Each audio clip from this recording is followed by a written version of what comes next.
একে একে শেষ করেছি, সবার দেখা হইল শেষ। দেখতে দেখতে গোল্লায় গেল আমার সোনার বাংলাদেশ। বলতে পারবেন সবাই আমার সাথে? একে একে শেষ করেছি, সবার দেখা হইল শেষ। দেখতে দেখতে গোল্লায় গেল আমার সোনার বাংলাদেশ। স্বাধীনতার বয়স বেড়ে এত বছর পেরুলাম, নেতারা তো সবই পেল, আমরা বলো কি পেলাম? ঠিক না? স্বাধীনতার বয়স বেড়ে এত বছর পেরুলাম, নেতারা তো সবই পেল, আমরা বলো কি পেলাম? শান্তি লাগি কান্দা মরি, শান্তির কোনো নাহি লেশ। দেখতে দেখতে গোল্লায় গেল আমার সোনার বাংলাদেশ।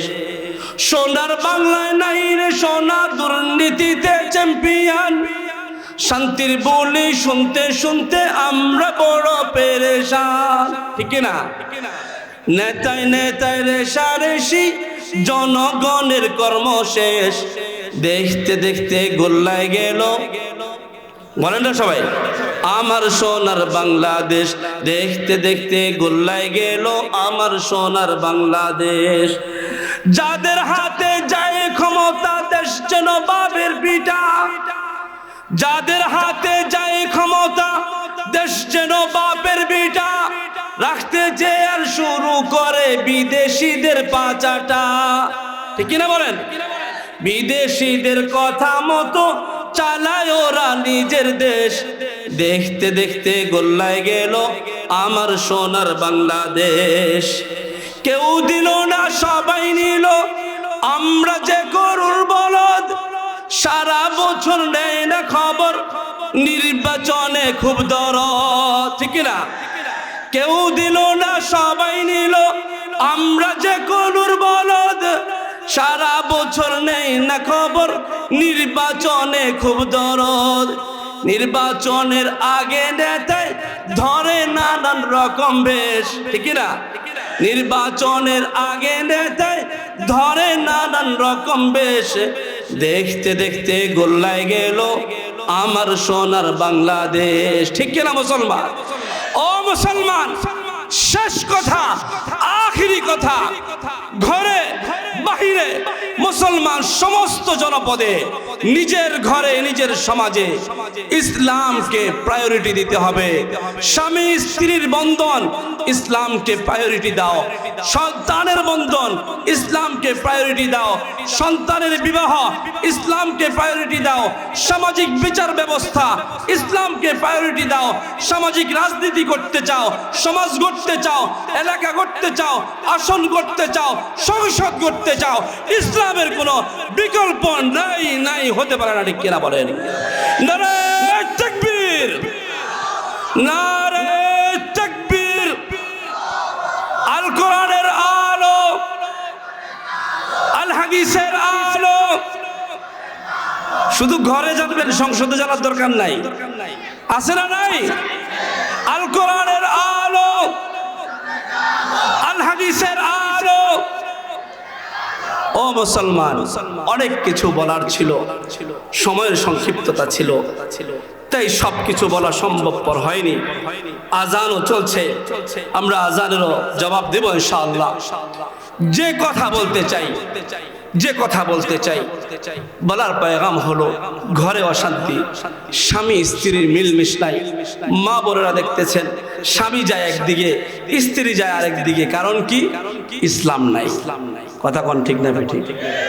আপনাদের কিছু জিজ্ঞাসা করি, এখানে মুরব্বী আছেন, যুবক আছেন, কারো বৈবাহিক জীবন 10 বছর, কারো 20 বছর, কারো 40 বছর। ঘরে যায় বউরে সালাম দিছেন কে? হাত উঠান দেখি। দিছেন সালাম? আলহামদুলিল্লাহ। তো তার মানে যারা উঠান নাই তারা দেন নাই। আবার স্ত্রীও স্বামীকে সালাম দেয়। ঘরে যায় স্বামীকে, স্ত্রীকে সালাম দেওয়া মানে কি? স্ত্রীর জন্য শান্তি বর্ষণের দোয়া। তো আপনি তো দোয়াই করেন নাই, তো স্ত্রী দরজা খুলে আপনার বিরুদ্ধে অভিযোগ আর অভিযোগ। সন্তান মানুষ না কেন? সন্তানকে দিন শিখায় না, সন্তানকে ব্যবসায় বসায়, সন্তানকে চাকরি শিখায়, সন্তানকে দুনিয়ার অর্থ কামানো শেখায়, দিন শেখায় না, নবী রাসূল চিনায় না, ইসলাম চিনায় না। ও মুসলমান, টাকা হয়েছে তো হজ করে আসলাম, টাকা হয়েছে তো ওমরা করে আসলাম, টাকা হয়েছে তো যাকাত দিয়ে দিলাম, টাকা হয়েছে তো অমুক মাহফিলে গিয়ে 50,000, অমুক এলাকায় গিয়ে 1 লক্ষ টাকা এগুলো দিলাম। এটাও ধর্মীয় কাজ, ঠিক আছে বটে, কিন্তু আমার প্রত্যেক সেক্টরে যদি ইসলামকে অনুসরণ করতে আমি না পারি, এই মুসলমান, কশিন কেন সমাজে শান্তি বহমান হবে না, সমাজে শান্তি আসবে না, ঠিক কিনা বলেন? এজন্য মুসলমান, আমাদের এই মাহফিলগুলোর সফলতা তখনই আসবে যখন আমি মনে করব আমার সন্তানকে দিনদার বানানো উচিত, আমার মেয়েটাকে দিনদার বানানো উচিত। আমি হাজী সাহেব, আমার মেয়ে টিকটক করে, কি করে? টিকটক করে। এমন টিকটকার বউ যদি ঘরে আসে, ও ঘর জান্নাত হবে না, জাহান্নাম হবে। কথা কয় না? তা আপনি হাজী সাহেব, আপনার সন্তান টিকটক করে, আপনার সন্তান স্কুলে পড়ে অবৈধ প্রেম ভালোবাসায় যুক্ত হয়, আপনি কোন এই বয়সে হুলাই হয়? ও মুসলমান, সমাজ আপনি নষ্ট করতেছেন। আপনার সমাজে অবাধে নেশার পণ্য বিক্রি হয়, গাঞ্জা বিক্রি হয়, বাবা বিক্রি হয়, ফেন্সিডিল বিক্রি হয়। আপনি দেখেন, দেখে অন্যদিকে তাকায় থাকেন। কথা কন না কেন? আজকে আপনি দেখতেছেন অমুকের সন্তান গাঁজা খায়, বাবা খায়। হ্যাঁ, আমি তো আশ্চর্য, ডাইল বিক্রি করে। কি ডাইল? এটা কি ডাইল? হ্যাঁ, আপনি যখন দেখছেন আপনার ভাতিজা কিংবা আপনার পড়োশির ছেলে খাচ্ছে, আপনি না তার বাবাকে বলতে পারছেন? আপনি সমাজের নেতা না, আপনি নিজে কাজ হাতে নিতে পারছেন? আপনি ধরে রাখেন, লিখে রাখেন, আপনার সন্তানও একদিন এটা অভ্যস্ত হবে, সেদিন আপনি কিছু বলতে পারবেন না।